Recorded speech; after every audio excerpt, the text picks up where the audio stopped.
Guimarães, CEO e diretora de comércio exterior da It's Company, e estamos aqui para falar de Comex mais uma vez, né?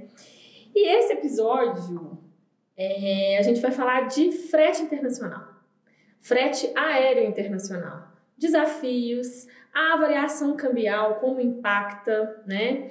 E os fatores globais que interferem diretamente nas nossas cotações e negociações de frete internacional nas operações de importação e exportação. E para isso a gente está recebendo hoje uma convidada mais que especial, né? Carolina Rodrigues, formada em administração com ênfase em comércio exterior e engenheira civil, mais de 16 anos de experiência com comércio exterior. Desses 16, acho que uns 10 a gente já trabalha, 10, 11 ali já trabalhando juntas, né, com alguns projetos. E a Carol hoje, ela atua como gerente de logística internacional e projetos na Internacional Logística Integrada. Seja bem-vinda, Carol! Muito obrigada, que satisfação estar aqui hoje, né, principalmente sendo aí mais um episódio, né, do podcast da It's Company, que já venho também acompanhando a empresa e desejando todo sucesso e principalmente fazendo parte, né, desse crescimento como um parceiro de qualidade e de confiança, obviamente. A ITS, ela trabalha com parcerias comerciais sólidas, né, de mercado, e na verdade International Trade Synergy é o que a gente faz, né, e a Internacional, a Carol, nos apoiam muito em grandes projetos de importação e exportação, então é um prazer enorme recebê-la. Mas vamos falar de Comex. Vamos, bora. Bora pro nosso dia a dia. Falando de frete aéreo no comércio exterior, né, Carol? Por que as empresas elas optam pelo frete aéreo? Porque a gente sabe que a gente tem multimodal, né, assim, nas operações internacionais. Então, vamos só explicar um pouquinho para as pessoas que não atuam com comércio exterior, né, que querem começar a atuar, por qual motivo a gente toma uma decisão em uma operação internacional pelo frete aéreo. Primeiro de tudo, a gente tem que fazer avaliações. É uma carga que precisa estar aqui urgentemente? Se sim, é o modal aéreo. Ela é urgente, mas ainda assim eu tenho tempo para trazê-la? Então, talvez seja o modal marítimo mais indicado, né? Se tratando aí de um país em que a gente vai ter uma distância muito grande e que não seja possível rodoviário. Outra coisa, é de alto valor? É frágil? Se precisar da segurança do transporte, também a opção é o frete aéreo. O aéreo ele traz agilidade, segurança e principalmente ele evita avarias que poderiam ser causadas, né, no modal marítimo com mais, querendo ou não, movimentações. Vamos trazer um pouco para o nosso dia a dia, né? E trazer um pouco dos projetos que a gente já atuou juntas em segmentos diferentes. Mas assim, se tratando de agilidade, segurança, material, produto frágil, né? A gente tem ainda um segmento que atua muito com aéreo, né, Carol? Que é o segmento fármaco, Exato. Né? Porque Exato. Cargas perecíveis, cargas com controle de temperatura, carga viva. Tem algumas coisas que também a gente já opta diretamente para o frete aéreo por todos esses fatores que você citou. Mas a gente sabe que a gente tem muitos outros desafios que não somente essa avaliação inicial do projeto para tomar a decisão do frete aéreo, a gente sabe que tem aí altos custos, oscilação de tarifas, né? Para a gente que atua no dia a dia, é mais fácil essa percepção, esse entendimento. Sim. Mas os fretes oscilam, né? Sim, principalmente, né, na alta demanda. Quando a gente vai falar com uma pessoa que entende, vamos dizer assim, um pouco menos de Comex, porque ninguém vai entender por completo, né? Até porque todos os dias a gente aprende, mas a gente pode comparar também como se fosse comprar um pacote de viagens, né? Quando está em alta temporada de férias, a gente tende a ter os preços mais elevados. E assim também é no comércio exterior com as cargas aéreas e marítimas, né? No aéreo a gente tem mais oscilações, principalmente devido à demanda. As aeronaves, elas têm ali uma demanda limitada, né? O espaço é reduzido em comparação ao navio. Obviamente, se aquela rota está muito demandada, né, nós vamos precisar aí ter um ajuste de tarifa. Ou a nossa carga vai ficar no chão enquanto outra pessoa está pagando por um frete expresso. E tem uma diferença, né? Agora eu acho que você tocou num ponto sensível ali, quando a gente vai contratar um frete aéreo internacional, né? Qual que é a diferença, assim, entre o frete aéreo expresso e um frete comum, vamos dizer assim? O frete comum, ele é um frete que você vai fazer a contratação dele de um ponto A para o ponto B, normalmente, porém, ele não vai ter nenhuma prioridade de embarque. Então, como nós já sabemos, as prioridades de embarque vão ser bagagens perecíveis, né, carga viva, enfim, bagagens até mesmo, né, dos próprios tripulantes, mas em casos em que a companhia aérea deve optar por uma carga ou outra, ela vai optar por carregar a que pagou mais, ou seja, a priority. E assim, a carga que teve o seu frete negociado ali com uma tarifa regular, uma tarifa normal, ela tende a ficar no chão. Então, muitas das vezes os clientes não entendem. Nossa, mas eu contratei, eu tinha um booking. Rolou. Exatamente, infelizmente acontece, né, devido a essas circunstâncias. E não é muito comum também a gente ver isso acontecer em rotas que a gente tem voos muito diários, né? Frequência. Exatamente, quando você tem uma frequência, a gente não costuma ver muito, mais em alta temporada. Mas assim, regularmente, o frete normal ele atende. E principalmente nós temos que pensar o seguinte: planeje bem pensando que vai dar errado. Porque um dia vai dar mesmo. Automaticamente você já pensou. Então, se der bom, vai ser fluido o processo, né? A tendência é ser fluida. A maior parte das vezes vai ser fluida, mas existe também a possibilidade de uma rolagem. A situação, coisas que estão fora do nosso alcance, vamos dizer assim, né? Então, a alta demanda, né? Oferta, disponibilidade mesmo. A disponibilidade de espaço, sim, podem acontecer várias outras coisas, como, por exemplo, nós tivemos furacões nos Estados Unidos, isso pode impactar, né, também na falta de voos, principalmente porque não está podendo, né, talvez ter ali aqueles voos no período. Desafios globais mesmo que interferem, impactam diretamente as nossas operações. Sim, guerras também, né, podem afetar. Assim como tivemos os problemas, né, e a greve lá nos Estados Unidos dos estibadores, inicialmente impactou os portos, né, mas depois nós tivemos também nos aeroportos, porque as cargas que não estavam sendo embarcadas pelo porto tinham que ser escoadas por algum lugar. E os aeroportos eram a saída, né, que poderia viabilizar essas exportações. Então, a gente tem que pensar sempre que impactos que podem acontecer mediante algumas situações em outros países em que a gente está negociando ou que a carga também vai passar por aquele país. Congestionamento, né, nos hubs logísticos do mundo inteiro pode impactar a carga que vai vir para o Brasil. Exato. Mais ou menos isso, né? Sim, a gente teve também recentemente um acúmulo de cargas muito grande em Lisboa, o que impactou, né, não só nas cargas que estavam vindo para o Brasil, mas para vários outros países, porque Lisboa é o hub da TAP, né? Isso impacta e muito. Tem conexão, né? Tem conexões justamente lá, exato.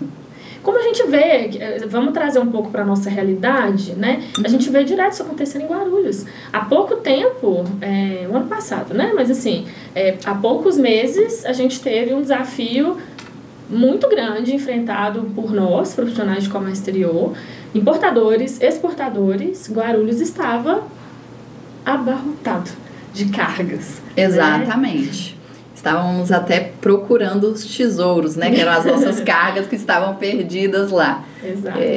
E não é fácil, né? Muitas das vezes as pessoas acham que é simplesmente fazer um embarque assim como faz de passageiros. É até como que eu posso dizer? Uma expectativa que se cria de que o embarque vai chegar em 24 horas porque o voo ele gasta 8 horas, não necessariamente, é assim que funciona, né? Nós temos trâmites na origem, no destino, nós temos desembaraço, então muitas das vezes esses prazos eles não são considerados. E o cliente ele quer saber o quê? O dia que eu liberei, né, a carga para você e o dia que vai ser entregue. Esse é o lead time interessante. E de fato as pessoas acabam esquecendo um pouquinho, né, desses prazos e contabilizam apenas o tempo de voo mesmo. Então, isso a gente não pode, de forma alguma, deixar de lado. Mas o intuito do podcast é realmente trazer o que a gente passa no dia a dia, na prática de comércio exterior, para quem não vive isso. Sim, né? tá E perfeito. a gente sabe que os clientes, eles não têm essa percepção no detalhe dos trâmites internacionais, que a gente, de toda a burocracia que a gente precisa resolver até o processo dele chegar no Brasil, ou o processo dele sair do Brasil, né, e ir para algum outro país aí de destino. Sim. Então, uma das coisas, quando a gente é solicitado para uma cotação de frete internacional, por exemplo, a gente sempre dá outras opções, né? A gente tem esse hábito, né, Sim. Carol, de passar 2 ou 3 soluções ali para aquele frete aéreo internacional. E o cliente pergunta, mas qual eu devo escolher? E aí a gente faz uma reunião e tenta abrir as propostas e explicar, que é muito o impacto da escolha da companhia aérea pelas rotas disponíveis, né? Sim. Então, assim, quem não entende não consegue ter uma visão mais completa. Mas isso impacta, né? Não é toda companhia aérea que faz todas as rotas. A gente teve recentemente, eu queria que você falasse um pouquinho. Esse desafio foi muito interessante, porque a gente precisava que uma carga aérea chegasse na Índia em um aeroporto que era um pouco menor e distante ali do hub, que é Nova Delhi. Sim, e a gente precisou fazer um estudo, né? Esse estudo foi até um pouco exaustivo, porque a gente tentou várias rotas, mas nos deparamos aí num limitador, que era o tipo de carga. Então, a gente não conseguiu levar a mercadoria, que era de alto valor, para o aeroporto, que era menor. Onde o cliente precisava. Onde o cliente precisava, justamente porque a garantia que a companhia aérea poderia ceder, né, poderia oferecer ao cliente, era entregar naquele aeroporto que ela já fazia o transporte por ela mesma. Se ela fosse fazer a entrega no aeroporto próximo, ela teria que utilizar um terceiro e assim ela não garantiria a operação. Então, a gente às vezes não vai ter sucesso, mas que nós vamos buscar e que nós vamos estudar as rotas e isso nós vamos fazer. Mas nem sempre, né, teremos total certeza também, porque muitas outras situações como essa mesmo, a gente teve ali alguns dificultadores. Por exemplo, a gente sabia que poderia chegar no aeroporto de destino, mas não sairia do Brasil. Então vamos tentar fazer uma conexão, mas não havia conexão de onde poderia sair para chegar nesse aeroporto da Índia. E o cliente pesquisa, e ele pesquisa como voo de pessoa. Sim. E aí ele fala, mas tem uma conexão para o lugar que eu preciso, para o destino final, Não, não tem, porque primeiro que a carga é muito particular, não é qualquer companhia aérea que leva. Exatamente. Né? Para fazer, eu não sei se vocês sabem, né? Mas assim, para fazer o transporte de carga internacional, não é simplesmente uma empresa agente de carga internacional que pode carregar qualquer tipo de mercadoria. Né? A gente tem aí algumas limitações que são certificações, que são habilitações daquele agente de carga para fazer aquele transporte internacional. Então, o cliente, ele entra na internet, pesquisa voos como se ele fosse viajar e ele entende que a gente aqui não está conseguindo o voo que está disponível. E não é assim que funciona. Eu tive recentemente também uma operação, foi até doméstica, né? E foi interessante porque o cliente falou assim para mim: olha, eu preciso que essa carga chegue no aeroporto da Bahia. Sim, era um aeroporto bem pequenininho que não funcionava, inclusive, sábado e domingo. E ele falou assim: olha, eu preciso desta carga aqui no sábado de manhã. E eu pensei, bom, quinta-feira, a sua carga nem chegou, vai chegar sexta pela manhã. Como que nós vamos fazer isso? Porque ainda tinha todos os trâmites, né, locais. Mas como nós antecipamos tudo, conseguimos fazer, inclusive, o desembaraço, tudo certinho, perfeito, retiramos a carga, mas não tinha voo. E ele falava, tem um voo a tal hora, um voo a tal hora. Ok, mas para a operação de cargas não é possível. Então a gente optou realmente por enviar uma pessoa e essa pessoa trazer a carga no colo.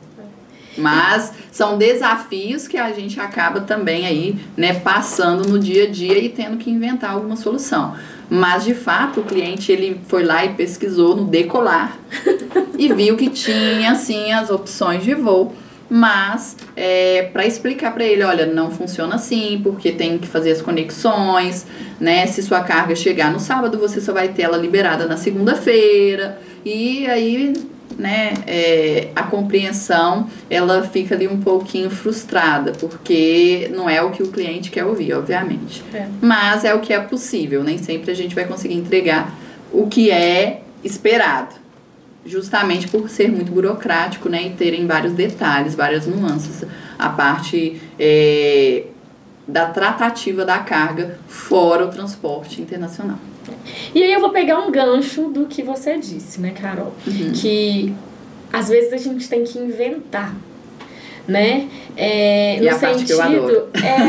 São os desafios da logística internacional que dá aquela adrenalina no nosso dia a dia, né? Sim.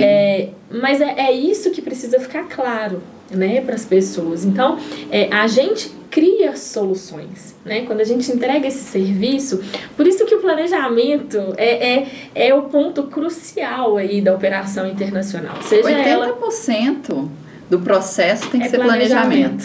Os 20% execução. Não que a gente não consiga trabalhar aí num cenário urgente. É o que a gente mais faz no nosso dia a dia. Principalmente, né, no aéreo. Mas assim, é importante que o cliente entenda esses desafios, esses limitadores, esses fatores que nos limitam um pouco, porque realmente, vou voltar na operação de Nova Delhi, vamos voltar nela. A gente teve que entender, a gente gastou aí de 3 a 4 dias, primeiro porque a gente tinha um fuso horário.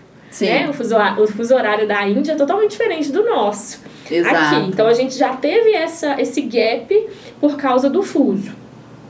Depois a gente gastou aí de 3 a 4 dias para entender a legislação local da Índia para cargas internacionais, para que a gente pudesse, então, óbvio, de uma forma segura, né, trazer uma solução para o cliente de como ele poderia remover essa carga para o aeroporto menor, que ele precisava, porque o desembaraço aduaneiro da carga dele, o despachante aduaneiro do processo dele, da empresa dele na Índia, somente atuava nesse aeroporto menor. Então, a gente teve que estudar a legislação da Índia para entender se a gente tinha uma forma segura de transportar de forma rodoviária, depois que eles chegassem em Nova Delhi, né, aéreo, para transportar de forma rodoviária para esse outro aeroporto. E esse exemplo é muito legal porque nós já tínhamos verificado anteriormente, já tínhamos uma negativa. Não satisfeitos com isso, fomos estudar, vamos ver outra possibilidade, falar, não, a gente precisa e a gente vai fazer. Porque a gente é brasileiro e não desiste nunca, né? Exatamente. Não, são os profissionais incansáveis de comércio exterior. Sim, o comércio exterior eu costumo dizer que não é só o profissional de Comex, né? Você não forma em Comex, você tem que formar em várias profissões, né? Você tem que ter vários títulos. A gente entende um pouquinho de tudo, né? Para atuar, exatamente. Tem que ter um pouquinho do fiscal, né? Tem que ter um pouquinho de contábil, direito, contábil, financeiro. controladoria, sim, exato. Então não é simplesmente você, formei em comércio exterior, agora estou dominando o mundo. Não, infelizmente, né? Eu já tive também situações em que, muito engraçado, né? Eu pedi para uma pessoa, eu falei, olha, dá uma olhadinha aqui, vê quem pode assinar e tal, né, no contrato social. E a pessoa falou assim, não, eu não posso fazer isso, porque eu não sou formada em direito e nem ser contadora. Pensei, mas como assim? Você fez comércio exterior, você precisa saber quem é o representante legal, quem pode fazer uma assinatura dessa, vamos correr atrás, vamos fazer acontecer. E a gente acaba pegando na mão do cliente, sim, né? Com situações até que não tem, como que eu vou explicar? Que não está diretamente ligado ao que a gente está prestando, daquele serviço de frete internacional, mas se a gente não entra nesses pormenores, impacta novamente a nossa entrega, né? Com sim, o resultado da operação. Exato. E tem que gostar muito do que faz, né? Acho que a gente com certeza. O comércio exterior é aquela coisa, né? É um mosquitinho que vem aqui e esse mosquitinho ele pica. Aí você tem duas opções, ou realmente detesta e fala, não é pra mim, ou fica doido e aí entra, né, pro famoso clube do Comex, que aí só fala sobre isso, né, você sai do trabalho, você vai pra algum lugar, você tá lá falando de Comex, você tá olhando uma garrafa de vinho, deixa eu ver de onde deixa eu ver se é importado, né, deixa eu ver como que será que é transportado. Então a gente sempre acaba permanecendo com o Comex no nosso dia a dia, fora a empresa também. Então a gente falou de peak season, né? A gente falou de congestionamento em hubs logísticos, a gente falou de conflitos globais que podem impactar aí na nossa operação internacional. A gente falou da escolha da companhia aérea, tendo em vista as rotas para aquele processo, né, que tem que ser traçado antes, com planejamento. Sim, uma boa análise, né? Muitas das vezes, já que está pagando um frete aéreo, vamos logo optar por uma opção que vai chegar mais rápido, ou não, eu ainda tenho um pouquinho de tempo, posso ir por uma mais econômica, né? É parte do planejamento, exatamente. Mudanças políticas alfandegárias, né?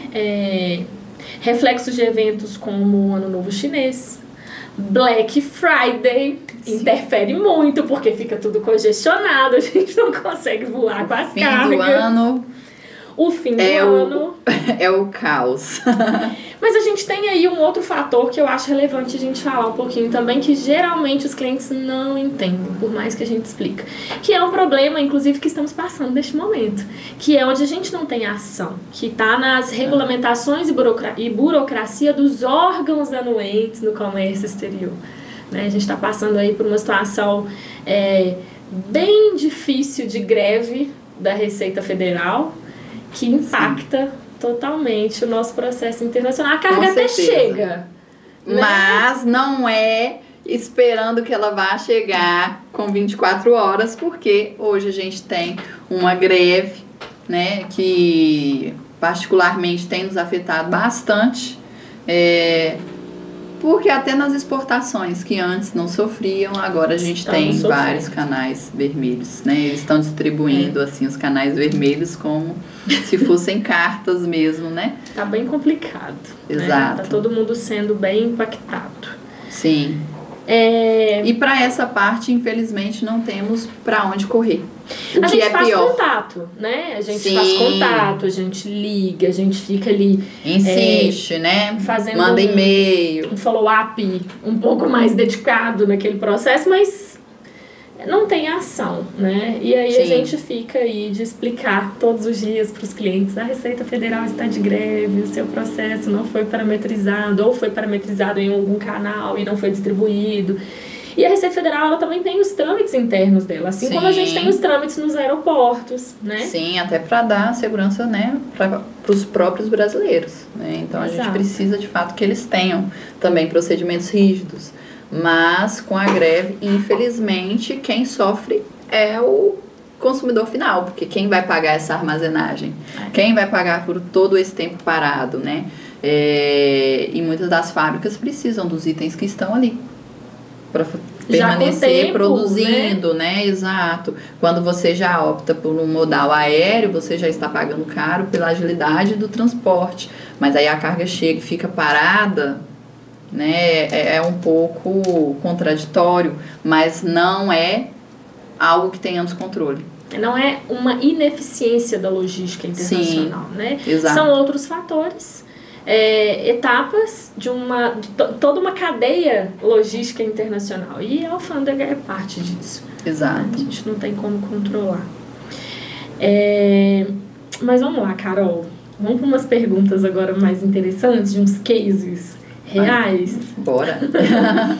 O que já te pediram para embarcar que te fez pensar: isso não pode ser sério?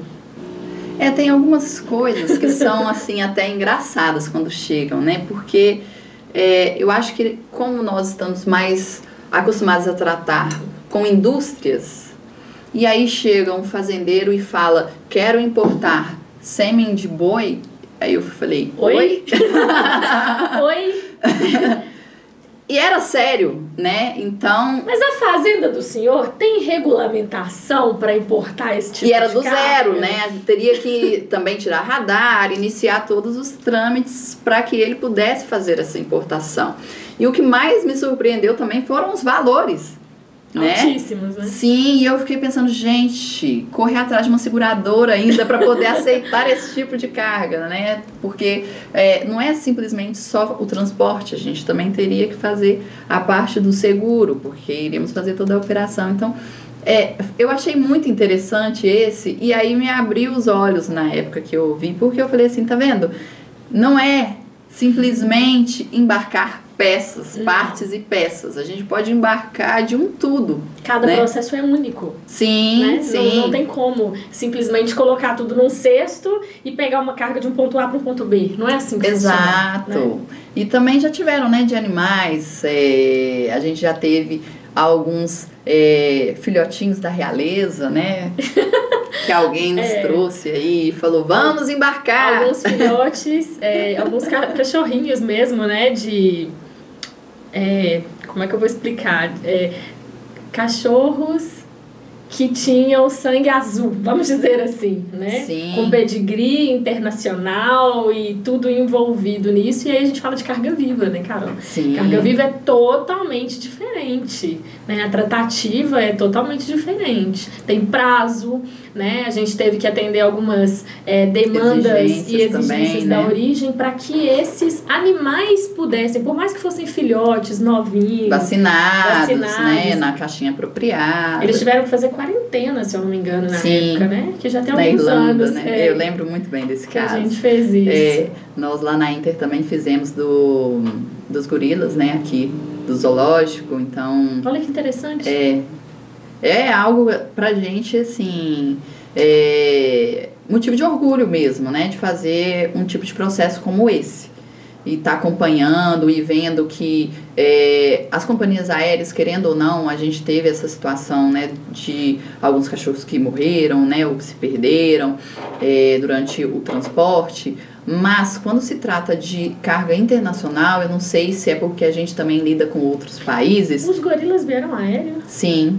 Qual o peso? Sedados, né, e eles acordavam, se alimentavam, foi todo um acompanhamento, veio o veterinário junto. Então é isso que eu queria dizer, né, talvez da diferença.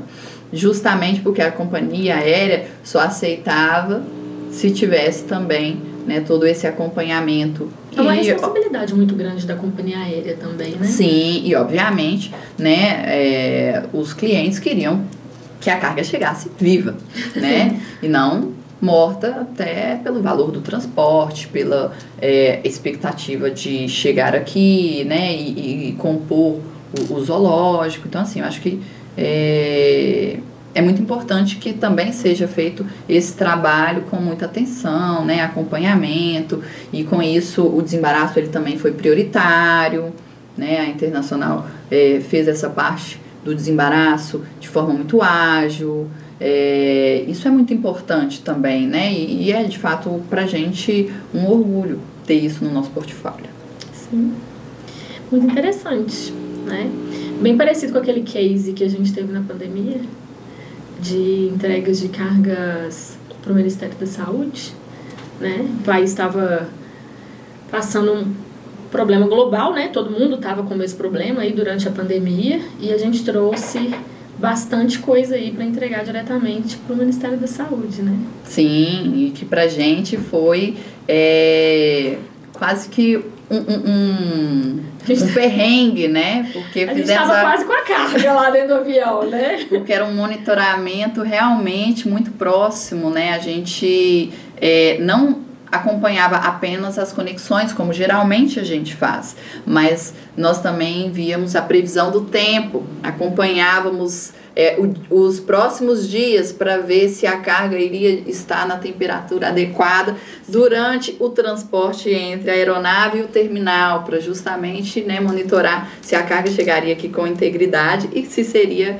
de fato utilizada, até porque nós queríamos utilizar essa carga. Exatamente, estava faltando material aqui, né? Sim, então acho que foi não só um embarque que nos provou, né, mas foi também um embarque que a gente estava fazendo ali, né, vamos dizer, pelo país, ali, né? A gente teve também essa sensação de vamos fazer da melhor forma possível, porque vai vir pra gente também, né? Os profissionais da linha de frente, né, sim, que estavam para todos, né, que estavam precisando, arriscando a vida deles ali, ajudando nos hospitais, nos atendimentos. Foi uma situação assim bem desafiadora, né?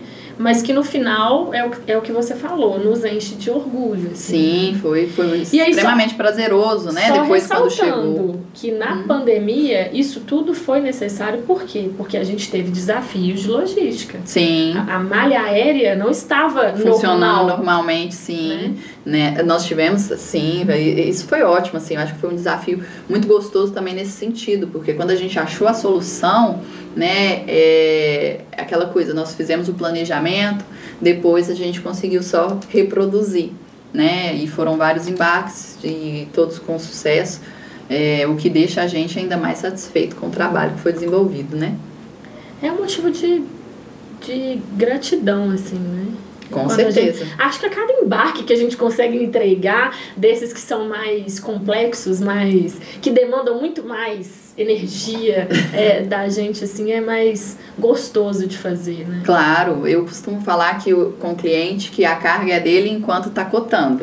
Porque depois que ele fecha, a carga é nossa, né? Exato. E eu quero fazer aquele embarque acontecer da melhor forma possível e no menor tempo, seja aéreo, seja marítimo, obviamente, mas o aéreo a gente já sabe que tem a questão da urgência. Então, como a Internacional tem como um dos valores, né, a responsabilidade, aí nesse ponto a gente pega a responsabilidade também financeira, a gente já sabe que o cliente está pagando uma carga aérea que né, um preço ali mais alto, então a gente tem que fazer acontecer, que tem que embarcar com agilidade, tem que chegar dentro do prazo. A gente preza por isso também, né, e é uma das coisas que a equipe também já tem muito no dia a dia, né, tão intrínsecos esses valores, não só nos colaboradores, mas na nossa rotina, né.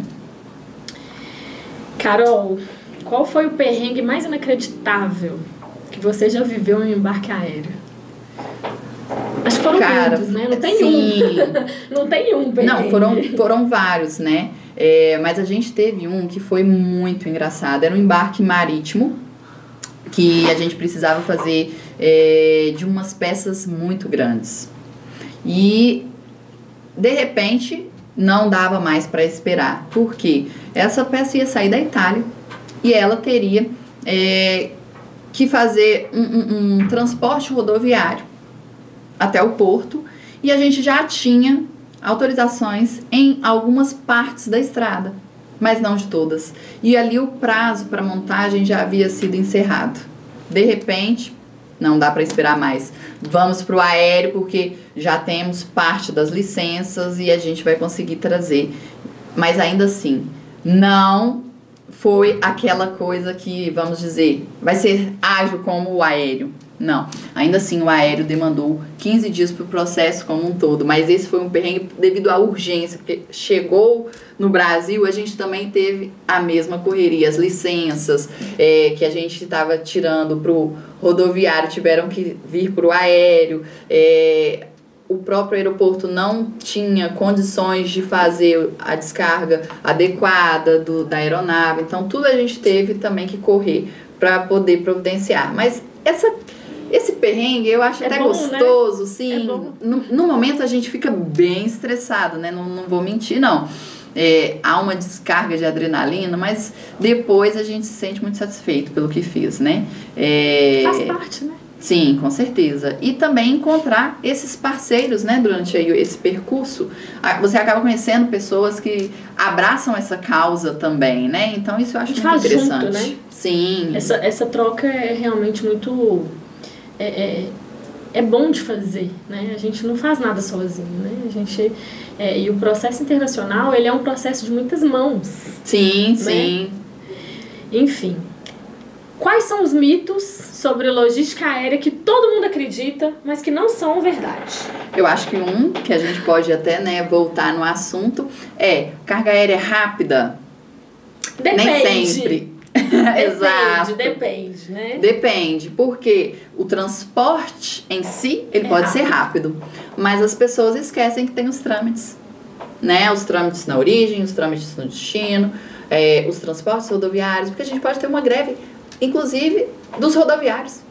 Não são as greves. Eu acho que os clientes eles não conseguem entender que nem sempre quando a aeronave chega com as cargas, a carga está visada, ela dá presença Sim. de carga. Somente no momento, são trâmites aduaneiros. E a gente precisa esperar, aguardar ali algumas horas para aquilo acontecer, para que a carga realmente apareça ali para a gente disponível, seguir, né, para o registro. Para a gente seguir com os outros trâmites, né? Sim. Então isso a gente tem que deixar um pouquinho claro também, mas faz parte do nosso dia a dia também, né? Exato. Se você pudesse criar um lema, tá? Para quem trabalha com embarques aéreos, qual seria? Acho que eu vou voltar a falar daquele, né? Planeje como se tudo fosse dar errado. Porque um dia vai dar errado mesmo. Faz parte. Faz parte, exato. Mas a gente está aqui para resolver e dar a solução para o cliente quando a etapa não for conforme esperado. Sim. Por algum desafio aí na cadeia. Sempre estaremos aqui. Nos bons momentos. Nos maus momentos. Exatamente. Vamos buscar soluções. O importante é saber que estaremos juntos. Exatamente. A gente está chegando ao final, mas tem uma pergunta aqui que eu ainda quero fazer. Se fosse possível enviar qualquer coisa por frete aéreo, sem restrição, sem órgão anuente, o que você despacharia e por quê? Eu enviaria paciência para todos os lugares do mundo, assim como importaria também, porque no nosso Comex o que falta é paciência e empatia, né? Principalmente aí dos órgãos que ficam em greve por bastante tempo, eles não sabem o quanto os prestadores estão sofrendo aqui, né? Ali acalmando os importadores e exportadores. Eu acho que seria muito disso também. Acho que eu tentaria exportar e importar paciência se tivesse como. Eu ia querer. Tá vendo? Eu já teria uma cliente. Bom, óbvio que esse podcast é no intuito realmente de trazer um pouco do que a gente vive, Sim. né? De mostrar um pouco para quem é importador, quem é exportador, um pouco do nosso lado ali de como fazer os projetos deles acontecerem, né? E eu vou voltar a falar que planejamento logístico, antecipação dos embarques é primordial, é crucial para um processo internacional. Isso tem que ser dito várias e várias vezes, né? Sim. As parcerias estratégicas com bons agentes de carga, né? Ter ali os nossos despachantes de confiança, né? Isso também é crucial para que a gente faça o nosso trabalho com segurança, compliance, né? E mitigando, reduzindo todos os riscos aí que uma operação internacional tem. Sim. A gente apresenta também, através dessas parcerias, alternativas de modais. Acho que a gente pode falar, Carol, que o que mais seja adequado para aquela operação em si de cada cliente. A gente faz esse trabalho todos os dias.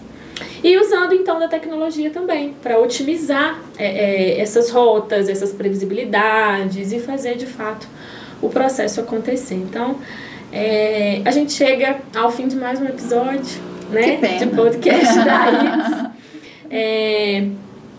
Gostaria de deixar para quem nos assiste, para quem nos acompanha, realmente um conteúdo de comércio exterior. Né? Descontraído, para desmistificar um pouquinho do que pode, o que não pode. O importante é entrar em contato com a gente, para que a gente faça essa análise de cada embarque. E eu gostaria de te agradecer, né, por ter aceito esse convite, passar um tempinho aqui falando de Comex. Eu sei que a gente gosta. Demais. Né? Mas a ITS está de portas abertas para vocês, para a internacional, né? A gente já convive bastante no dia a dia. É um prazer para mim ter a internacional aí no nosso ecossistema, né? E se você gostou desse conteúdo, segue a gente, curte, compartilha, porque a gente vai trazer muito mais